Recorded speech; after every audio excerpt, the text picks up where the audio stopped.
Wallazi ja'ala lakumul arda dalulan famshu fi manakibiha. Dialah zat Allah yang telah menjadikan muka bumi ini bisa dimanfaatkan. Famshu fi manakibiha. Maka berjalanlah kalian semua di manakibiha. Nah, manakibiha itu di penjuru-penjurunya di sini. Fasafiru haitsu syi'tum min aqtariha. Maka berjalanlah kalian semua sekehendak kalian di penjuru-penjuru bumi itu. Nah, ini tafsiran manakib. Nanti manakib itu juga diartikan sebagai gunung-gunung. Tapi di sini juga diartikan dengan akolim. Akolim itu pulau-pulau. Karena muka bumi ini tidak semuanya daratan, tapi ada lautan. Bahkan yang paling luas itu adalah lautan sebetulnya. Kan 3/4 permukaan bumi ini lautan.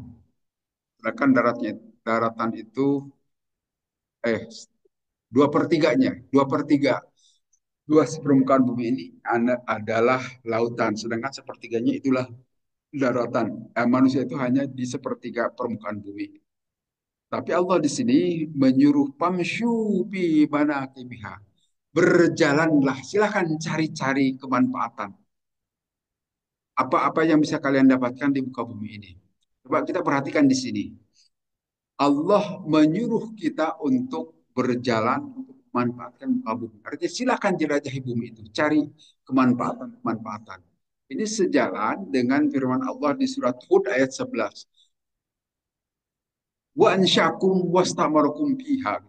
Dialah Allah yang telah menggelarkan kalian di muka bumi dan meminta memakmurkan muka bumi itu. Jadi tugas utama kita itu manusia itu memakmurkan, mengolah bumi ini supaya memberi manfaat gitu. Manfaat tentu bagi kita, manfaat bagi orang lain. Artinya silakan dieksploitasi bumi ini. Apakah itu dari udaranya, udara juga bisa kita manfaatkan kan? Ada makhluk-makhluk udara bisa dimanfaatkan, burung dan sebagainya. Atau yang ada di daratan berupa tanam-tanaman, ada hutan dan sebagainya. Silakan dieksploitasi. Dan juga yang ada di dalam perut bumi silakan dieksploitasi. Tapi Allah memerintahkan wala tufsidu fil ardi ba'da islahiha. Janganlah kalian merusak. Nah, ini bagaimana kita memanfaatkan permukaan bumi atau memanfaatkan bumi tetapi tidak boleh merusak lingkungan. Itu yang dahulu zaman Orde Baru diistilahkan pembangunan yang berwawasan lingkungan. Seperti itu barangkali. Tetap silahkan manfaatkan muka bumi ini, tapi kalau hutan itu sudah ditebang, di diambil kayu-kayunya, tanami lagi, gitu kan? Jangan sampai dibiarkan, jangan dirusak. Atau kalau di sana sudah diambil batu baranya dan sebagainya, itu nanti jangan dibiarkan menganga, tapi harus dikembalikan. Demikian juga gunung itu sudah wah sekarang makin banyak tuh gunung yang dipangkas untuk reklamasi itu Pak. Laut laut akan diuruk gitu kan, mau dijadikan daratan. Dari mana itu tanahnya itu gunung itu dipotong. Gitu. Jalan ke Garut coba perhatikan banyak gunung yang dihancurkan itu. Tapi dibiarkan jadi rusak. Maka kalau kalian tidak berwawasan lingkungan, alam itu akan nagih kepada kalian berupa banjir, berupa longsor dan sebagainya. Itu adalah akibat dari perilaku kita. Tanam-tanaman ditebangi, maka kalau hujan nanti air tidak tertahan oleh akar-akar tanam-tanaman itu, air itu akan terus mengalir, akibatnya jadi banjir. Itulah perilaku manusia juga. Jadi jangan disalahkan yang lain, salahkanlah diri sendiri sebetulnya. Dan di sini perintah Al-Quran, pamsyu, berjalanlah. Ini demikian bijak. Pamsyu artinya kalau mencari dunia itu tidak perlu berlari-lari. Tapi jalanlah dengan tenang. Pamsyu bi manakibiha. Sedangkan kalau mencari akhirat, pas'au ila zikrillah. Coba perhatikan itu beda. Pas'au itu artinya jalan cepat atau dikatakan agak lari gitu kan. Seperti sa'i itu kan, sa'i itu dari as'au sama sa dari berjalan tapi dengan cara cepat. Tidak boleh santai. Jadi beda seperti dalam surat Al-Jumu'ah ya ayyuhalladzina amanu idza nudiya ila sholati fi yaumil jumu'ah fas'au ila dzikrillah. Kalau ada adzan sholat Jum'ah hari Jum'ah, maka segeralah datang ke masjid itu. Pas'au, tetapi di situ Allah menggunakan kata-kata pas'au, artinya jalan secara cepat, segera atau berlari bahkan diartikan begitu. Segeralah memenuhi panggilan Allah. Tapi kalau urusan dunia, pamsyu, berjalanlah, tidak perlu bersegera-segera. Nah, yang terjadi di kita kebalikan begitu kan. Kalau ngurus dunia itu sampai lupa urusan akhirat. Sampai lupa sholat berjamaah, sampai lupa urusan puasa dan sebagainya. Apa sebab? Sibuk. Nah, itu alasannya. Sibuk ngurusin dunia. Padahal tidak akan memberikan apa-apa kalau tidak diniati untuk ibadah kepada Allah. Tapi kalau urusan akhirat, coba sholat Jumat itu. Kan hararese kita datang ke sholat Jumat itu. Baru datang setelah khotib naik mimbar. Waduh, itu keterlaluan. Dan begitulah kondisi umat Islam Indonesia itu kan. Padahal seperti yang pernah saya sampaikan pada khutbah Jumat, datanglah mulai pukul 11. Kan. Apa sebab? Karena hadis Nabi juga memberikan memberikan semangat seperti itu. Kalau kita datang lebih awal, maka dapat onta. Itu perumpamaan. Berikutnya sapi, berikutnya lagi ayam, dan akhirnya telur kecil pahalanya gitu. Nah, orang yang cerdas itu mesti pasti akan mengambil yang terbaik. Rata-rata kurang cerdas umat Islam Indonesia itu ya. Karena pasti datang itu setelah khotib sholat apa membaca khutbahnya itu udah telat itu. Untung juga masih kebagian. Kadang-kadang datangnya itu sudah tahiyat akhir itu kan. Bisa jadi tidak kebagian. Nah, padahal anjuran Quran itu sebaliknya. Segeralah. Kalau kita, apalagi kalau tidak ada kerjaan apa-apa di rumah, ngapain nunggu-nunggu di rumah? Mending segera datang ke masjid. Kalau sudah ke masjid itu, kita bisa sholat intidor, menunggu datangnya itu imam atau khutbah, atau mau baca Quran atau zikir yang lain silahkan. Tapi umumnya di kita itu baru setengah 11 atau setengah 12 baru pada datang. Udah mulai telat sebetulnya. Kalau saya jam 11 selalu. Walaupun tidak Jumat di sini. Di tempat lain juga selalu usahakan begitu. Apalagi kita sudah pensiun gitu kan. Ngapain lagi di rumah? Tidak ada kerjaan. Mendingan segeralah datang. Maka saya anjurkan begitu bukan bukan hanya menganjurkan tapi saya biasa begitu usahakan. Apalagi setelah usia-usia di atas 60 mau apalagi sebentar lagi juga mati kita kan. Maka saya beritahukan terutama kepada bapak-bapak yang tidak ada kerjaan lain selain nunggu, ngapain nunggu di rumah, segeralah masuk ke masjid. Karena apa? Tadi perintah Allah, pas'au ila zikrillah. Demikian juga dijelaskan oleh hadis-hadis Nabi. Tapi umumnya umat Islam kaleken yang paling cepat masuk masjid di sini Patanu gitu kan. Bagus itu. Ya karena untuk menyiapkan sini ya untuk manggil jamaah. Harusnya mulai jam 11 usahakan. Apalagi sekali lagi kalau usia kita sudah di atas 60 gitu, Pak. Ngapain lagi nunggu-nunggu? Apa sebab itu kecerdasan seorang muslim itu bisa membedakan, bisa memilih dan memilah. Kalau bulan Ramadan sholat taraweh ribut kan, penuh itu masjid. Coba sholat subuh agak sedikit. Padahal orang yang cerdas itu tahu, yang wajib itu yang mana? Sholat subuh loh, bukan taraweh. Taraweh itu dilakukan di rumah juga boleh-boleh saja. Tapi kebanyakan kita kaum muslimin terbalik cara berpikir sampai saat ini.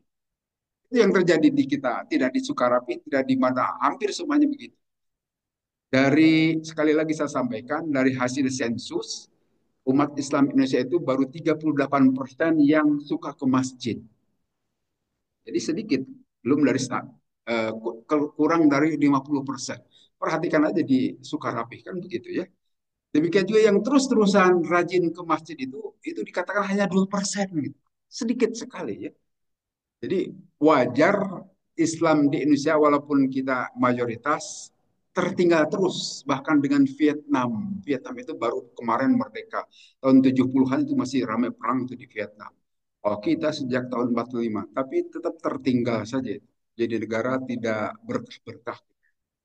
Krisis saja setiap waktu. Dari pemimpin ke pemimpin yang lain bukannya makin makmur gitu. Tapi makin kekurangan saja kita ini. Nah, mungkin karena itu kita mayoritas Islam, tetapi komitmen terhadap keislaman itu kecil gitu. Bahkan dalam keseharian itu kita bertolak belakang terus dengan anjuran Al-Quran. Maka disinilah pentingnya kita mempelajari Quran. Apa sih ajaran Islam itu? Kan?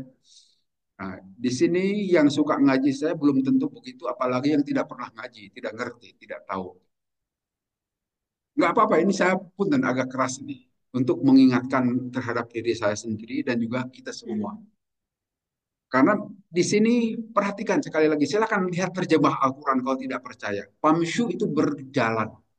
Berjalan artinya tidak lari. Tapi kalau urusan akhirat, pas segeralah, harus gagancangan gitu.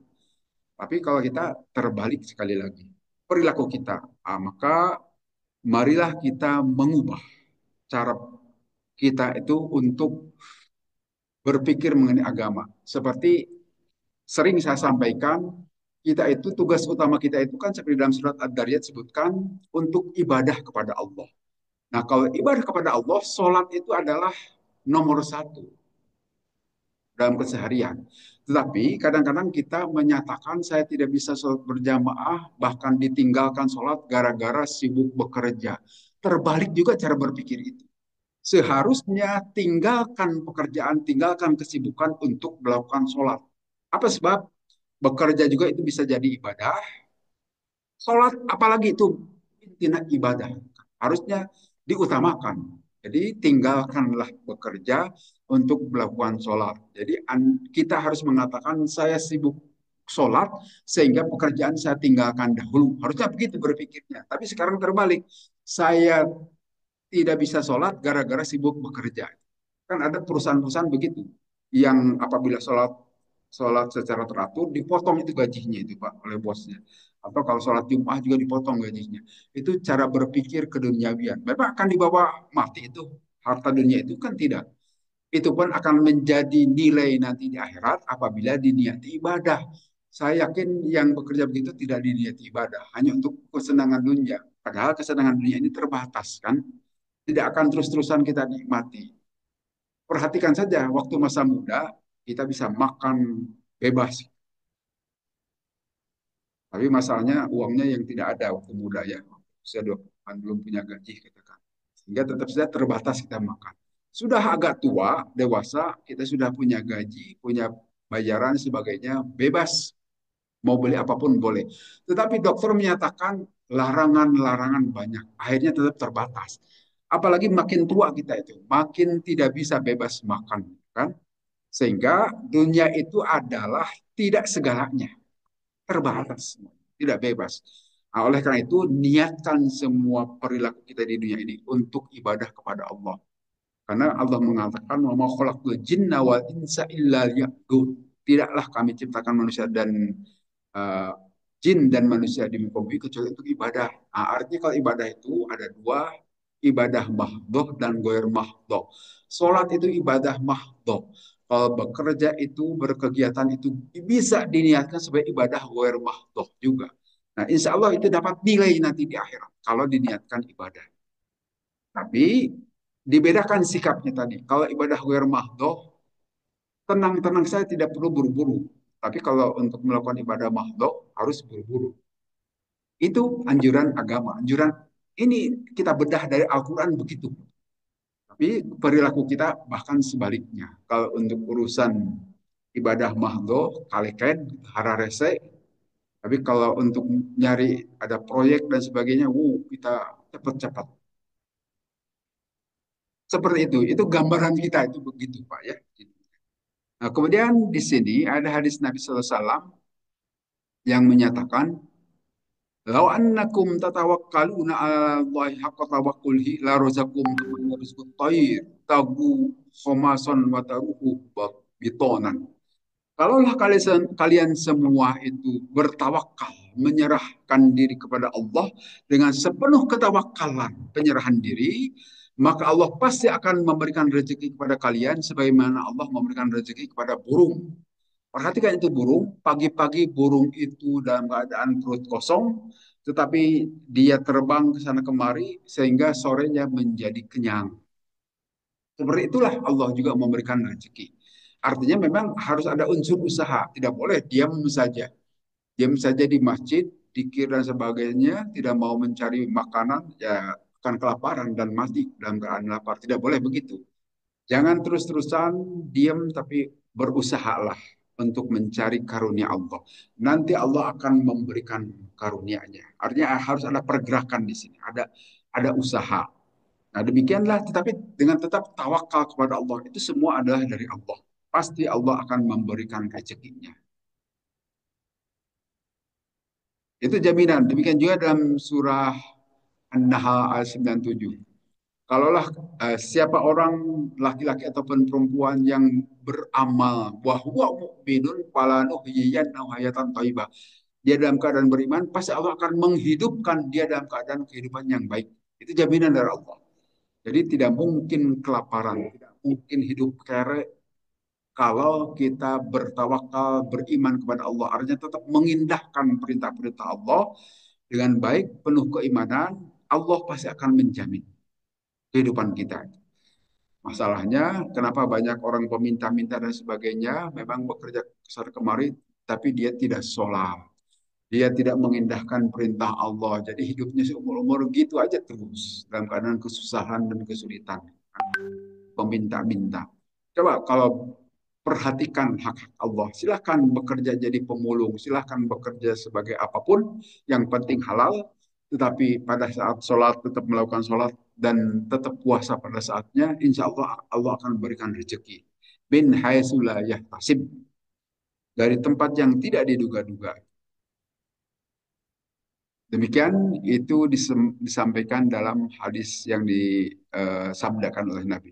Kemudian ayat berikutnya, Aamintum man bis sami ayyahsiba bikum al-ardha fa idza hiya tamur. Apakah kalian semua merasa aman dari dat Allah yang bisa saya membalik lemahkan? Membalik lemahkan itu ya seperti tadi, likuifaksi mungkin istilah lainnya. Likuifaksi itu bagian bawah tanah menjadi di atas dan sebaliknya yang di bawah, yang di atas menjadi di bawah. Nah, ini pernahkah kejadian? Pernah. Yang waktu dekat kemarin itu di Palu, kalau tidak salah, terjadi begitu. Rumah-rumah yang ada di atas itu menjadi masuk ke dalam, tapi bagian dalam bumi atas kan. Nah, ini juga cerita tentang korun. Korun itu kan orang kaya raya, tetapi tidak mau bersedekah. Dia hanya membanggakan kekayaan itu dari hasil usaha pribadi gitu. Merasa sukses karena kepintaran dirinya sendiri. Nanti ujung-ujungnya oleh Allah dibalik lemahkan. Dia dibenamkan masuk ke dalam tanah dengan hartanya dan dari bawah, bagian bawah dikeataskan.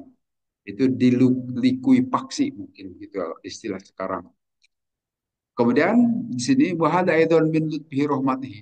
Itulah dari kelembutan dan rahmat Allah kepada seluruh makhluknya. Bahwa Allah sesungguhnya maha kuasa untuk menyiksa itu kaum disebabkan kekafiran. Sebagian menolak. Ya, kalau kita lihat dari jangankan orang-orang kafir, orang Islam saja di Indonesia kan tidak kurang dari 50% yang suka sholat. Hanya 38% dari sensus. Dari ya betul, dari penelitian hanya 38%. Dan yang suka rajin terus ke masjid hanya 2%. Sedikit sekali. Sehingga wajar saja harusnya Allah menyiksa. Orang Islam saja begitu. Bagaimana orang-orang kafir? Oh, makin sombong saja dengan kekafirannya itu. Nantang engkau. Tapi ada ayat di dalam Al-Quran, Allah menyatakan begini, Walau yu'ahidullahu nasa bima kasabu ma taraka ala dhuhriha min dabbatin walaki yuakhirhum ila ajal musamma. Fa idza jaa ajaluhum fa innallaha kana bibadi basira. Kalaulah Allah menyiksa manusia disebabkan perilaku mereka, maka tidak akan disisakan di muka bumi ini dari dabah, dari binatang melata itu. Dari yang melata itu. Tetapi walaki yuakhirum, Allah mengakhirkan siksaan itu ila ajali musamma, sampai waktu tertentu. Jadi maksudnya di sini memang Allah belum menyiksa. Sekarang perilaku LGBT kan sudah marak di mana-mana itu. Nah, Allah tentu tidak ridho dengan bukti seperti dahulu zaman Nabi Lut.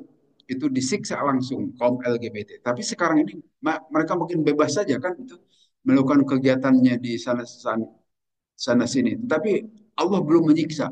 Dan ini kaum LGBT ini sudah masuk ke tentara maupun polisi sekarang ini, Bang. Jadi aparat-aparat juga sudah gitu. Jadi bagaimana mereka bisa mengamankan kaum LGBT kalau yang mengamankannya juga kaum LGBT. Jadi makin sulit. Di negara-negara lain bahkan sudah dihalalkan nikah sejenis dan sebagainya. Artinya kemungkaran sudah demikian marak saat ini, tetapi Allah belum juga menyiksanya. Nah, di sini janji Allah, Allah mengakhirkan, menunda siksaan. Jadi ada perbedaan kalau umat-umat sebelum umat Nabi Muhammad SAW, siksaan itu kontan saat itu. Seperti terjadi kepada kaum Nabi Lut, kepada kaum Samud, kepada kaum Nabi Musa dan sebagainya. Tapi kalau umat Nabi Muhammad itu diakhirkan, tidak langsung disiksa karena sesuai janji Allah di sini walaki yuakhiru. Allah akan mengakhirkan siksaan itu diberikan nanti ila ajal musamma sampai waktu tertentu. Nah, sampai waktu tertentu ini apakah hari kiamah atau waktu-waktu tertentu yang lain wallahu alam. Bisa saja sekarang juga suka ada kejadian yang mengerikan itu kan menghanguskan atau gempa dan sebagainya yang mengkhawatirkan mungkin saja itu adalah salah satu bentuk siksaan dari Allah. Fa'idza jaa ajaluhum maka apabila datang ajal mereka itu maka Allah fa innallaha kana bi ibadihi basira. Allah itu Maha lihat kepada hamba-hambanya. Artinya memang sih pada saat ada siksaan itu tidak orang-orang yang dolim saja yang kena, hamba-hamba Allah yang baik juga bisa saja kena, kan? Tetapi nanti di akhirat akan dibedakan. Di akhirat akan dibedakan apabila orang-orang baik tentu akibat dari Allah juga akan baik. Tapi orang-orang yang durhaka saja yang akan dapat balasan dari Allah. Jadi kalau sekarang kita melihat orang baik juga kena siksa, seolah-olah kena siksa, kena adab, insya Allah memang secara fisik barangkali begitu, tapi perhitungannya nanti di akhirat akan dibedakan. Amin tuman bisami ayyursul mahasibah atau apakah mereka merasa aman dari Allah yang bisa saja mengeluarkan itu batu yang berupa hujan batu, kan? Apakah ini pernah terjadi? Pernah terjadi. Seperti waktu tentara Abrohah mau menghancurkan Ka'bah itu. Itu diserang menggunakan batu. Memang batu-batu kecil tetapi panas gitu waktu itu. Itu yang disebut dengan sijil. Nah, apakah sekarang masih mungkin? Mungkin, mungkin saja jika Allah berkehendak bisa terjadi. Atau berupa hujan es misalkan.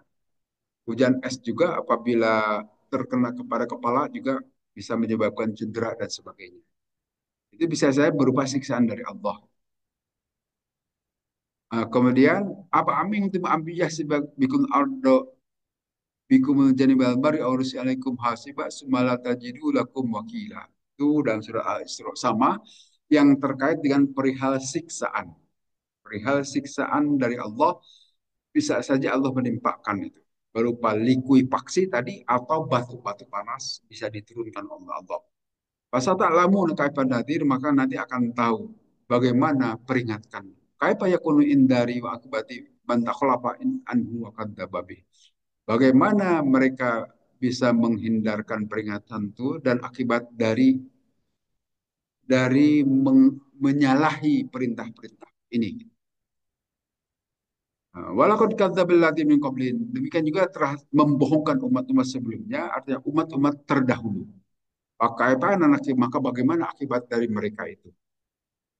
Dari melakukan kemungkaran. Kita tahu sejarah umat-umat terdahulu. Contoh yang terdekat itu seperti di Italia itu kan dari Pompei itu kampung Pompei yang dikenal dahulu sebagai kampung LGBT. Itu masih terlihat kalau dilihat di internet itu bangkai-bangkai manusia dalam keadaan laki perempuan apa kaum laki-laki dan sebagainya yang melakukan barangkali kegiatan-kegiatan ke LGBT-an itu. Itu bisa dilihat di internet yang menyerupai kelakuan Nabi Lut, kaum Nabi Lut. Kita tahu dalam Al-Quran kaum Nabi Lut juga dihancurkan. Memang kontan Allah memberikan siksaan kepada umat-umat terdahulu. Tapi umat Nabi Muhammad tidak langsung. Kemudian di ayat berikutnya, bagaimanakah apabila Allah itu sebagai yang memberikan pertolongan kepada kalian, siapa lagi yang bisa memberikan pertolongan selain daripada Allah? Nah, dalam hal ini memang hakikatnya hidup kita ini memang hanya Allah yang menggerakkan. Tapi bukan berarti kita tidak boleh berinteraksi. Salah satu interaksi itu minta tolong dipersilahkan. Karena tidak mungkin manusia itu bekerja sendirian. Mesti terjadi interaksi. Tetapi hendaknya interaksi yang dilakukan itu juga tetap didasari karena memang perintah Allah atau karena Allah. Maka insya Allah itu akan menjadi ibadah di antara kita. Nah, di sini bagaimana siapa lagi yang bisa memberikan pertolongan selain daripada Allah? Nah, orang-orang kafir itu illa fi gurur. Tidak lain perilaku mereka itu di dalam kena tipuan. Karena cara berpikirnya itu tidak pernah menghadirkan Allah mereka. Mereka merasa bangga dengan hasil-hasil budaya mereka saja. Dengan teknologi ataupun karya-karya mereka. Kemudian di ayat yang ayat 19. Awal menyaruh ila toiri. Apakah mereka tidak memperhatikan terhadap burung di atas mereka yang berjajar-jajar dan mereka tertahan tidak jatuh. Nah, kita tahu di permukaan bumi ini ada gaya gravitasi. Gaya gravitasi itulah, ini menurut pengetahuan ya secara umum. Gaya gravitasi itulah yang menahan kita sehingga kita tetap bisa berjalan. Kita tidak terbang misalnya, kita tidak terlempar keluar angkasa. Nah, itulah yang menahan kita sehingga kita tetap bisa bisa berada di atas permukaan bumi. Demikian juga air laut tidak tumpah atau tidak menghilang karena ditahan oleh gaya gravitasi. Walaupun hakikatnya itu adalah Allah, sebenarnya peran Allah. Tapi secara pengetahuan, itu yang disebut dengan gaya gravitasi. Demikian juga, ada makhluk Allah yang bisa terbang. Itu adalah burung-burung gitu ya. Burung-burung bisa terbang. Apa sebab? Nah, nanti diteliti ternyata mengapa burung itu bisa terbang karena secara ilmiah, secara hasil penelitian ada perbedaan gaya di sayap. Jadi sumber sebuah burung itu bisa terbang karena ada sayap. Jadi kalau tidak punya sayap, dia tidak bisa terbang. Dan sayap itu harus lebar. Tidak mungkin sayap itu kecil gitu. Apa sebab? Karena di situ memanfaatkan perbedaan tekanan.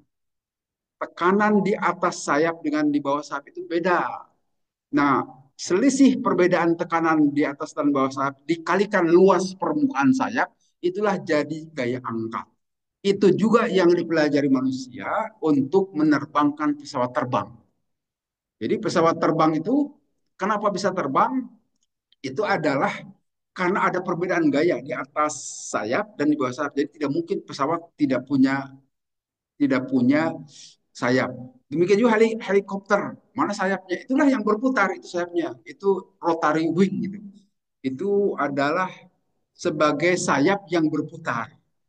Sayap yang berputar itu yang mengangkat atau bisa menerbangkan helikopter.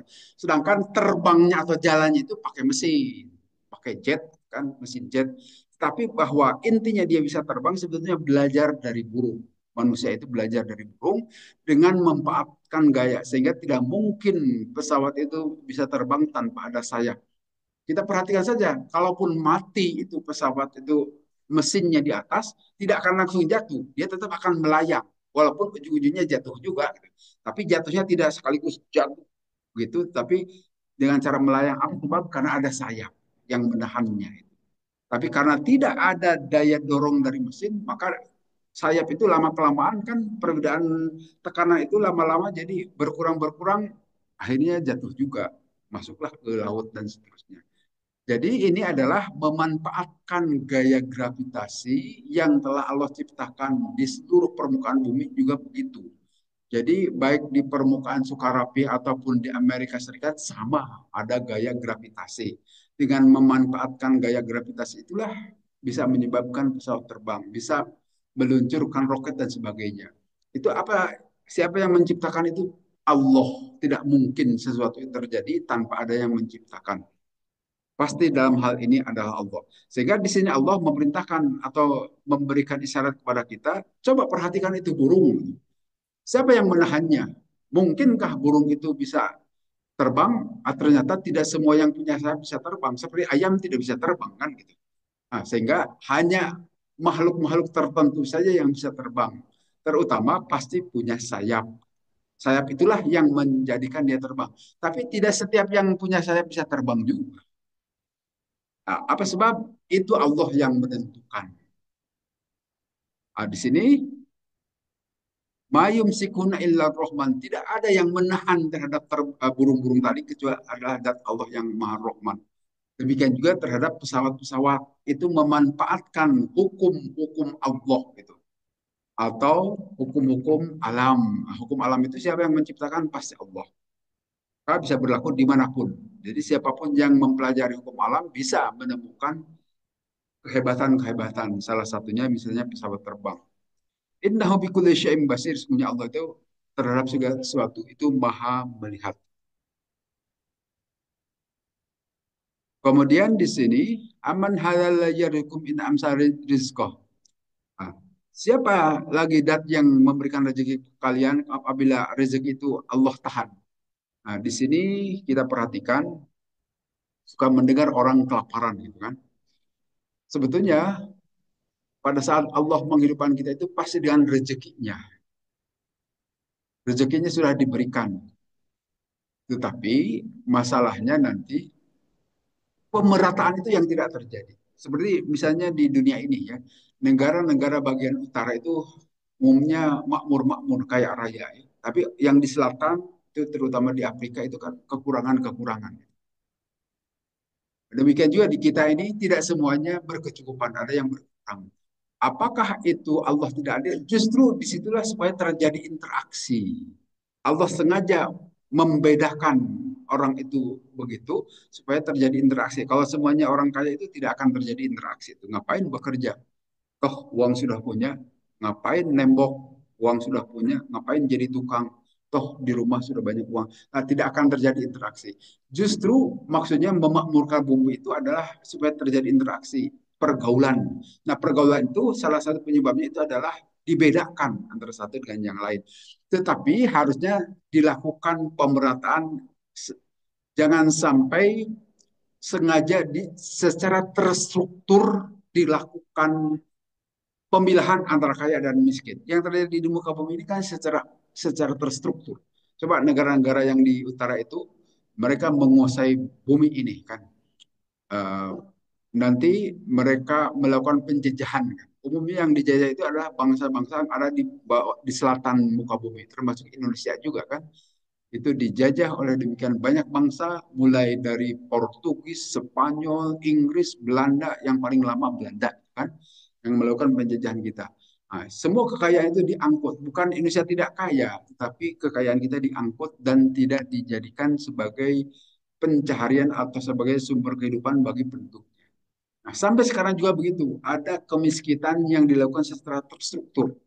Seperti pemilu ini sebetulnya bagian dari secara terstruktur memiskinkan masyarakat ini.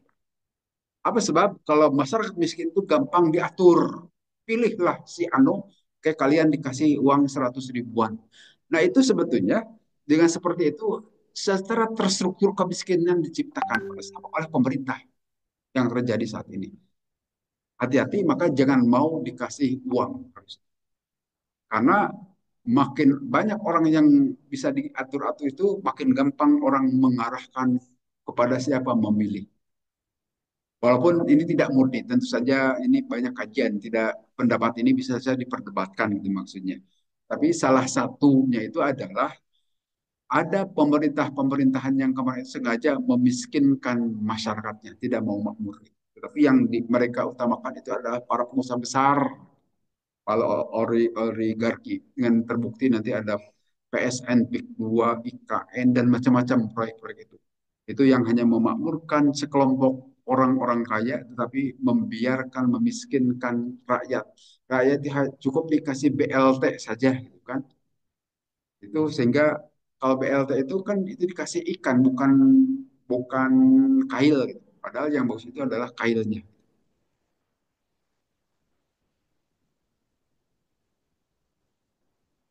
Kemudian terakhir di sini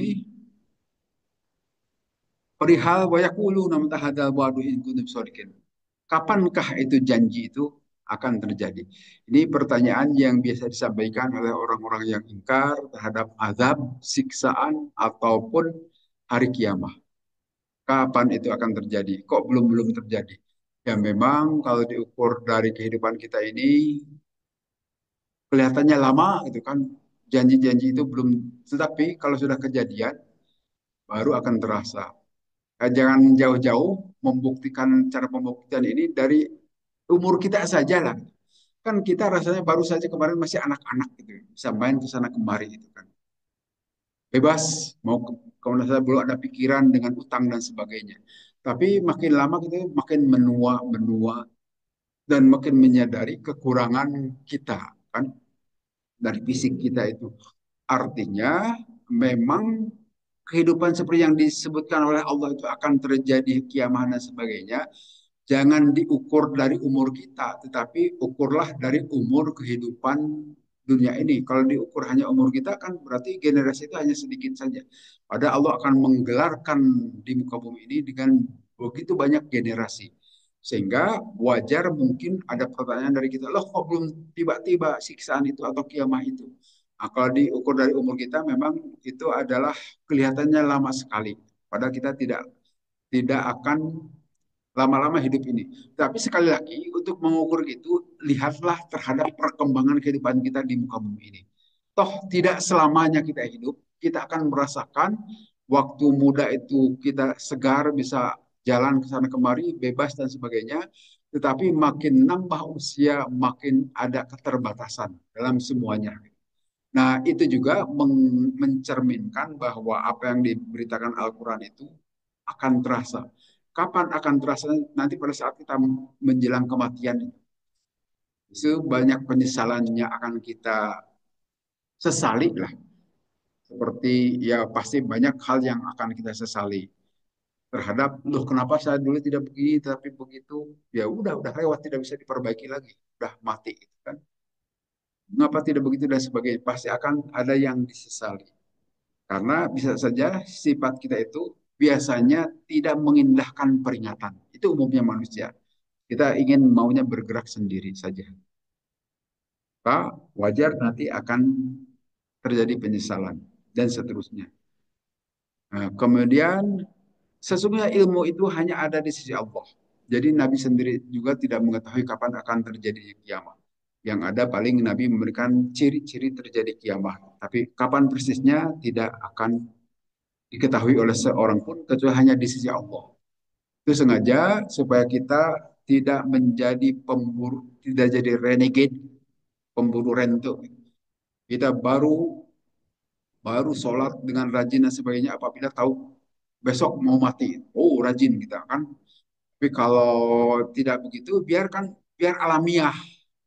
Bagaimana sesungguhnya sifat asli seseorang itu, apakah ibadahnya rajin atau tidak, biarkan secara alamiah. Itu yang Allah sengaja tidak dikasih tahukan kapan kiamat akan terjadi.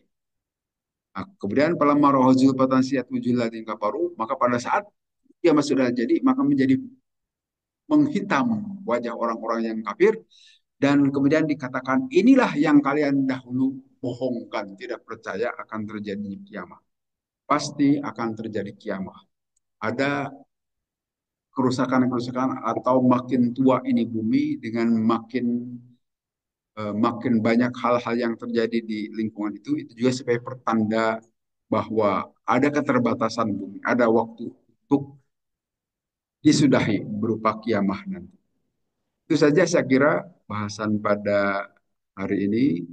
Kalau ada diskusi maka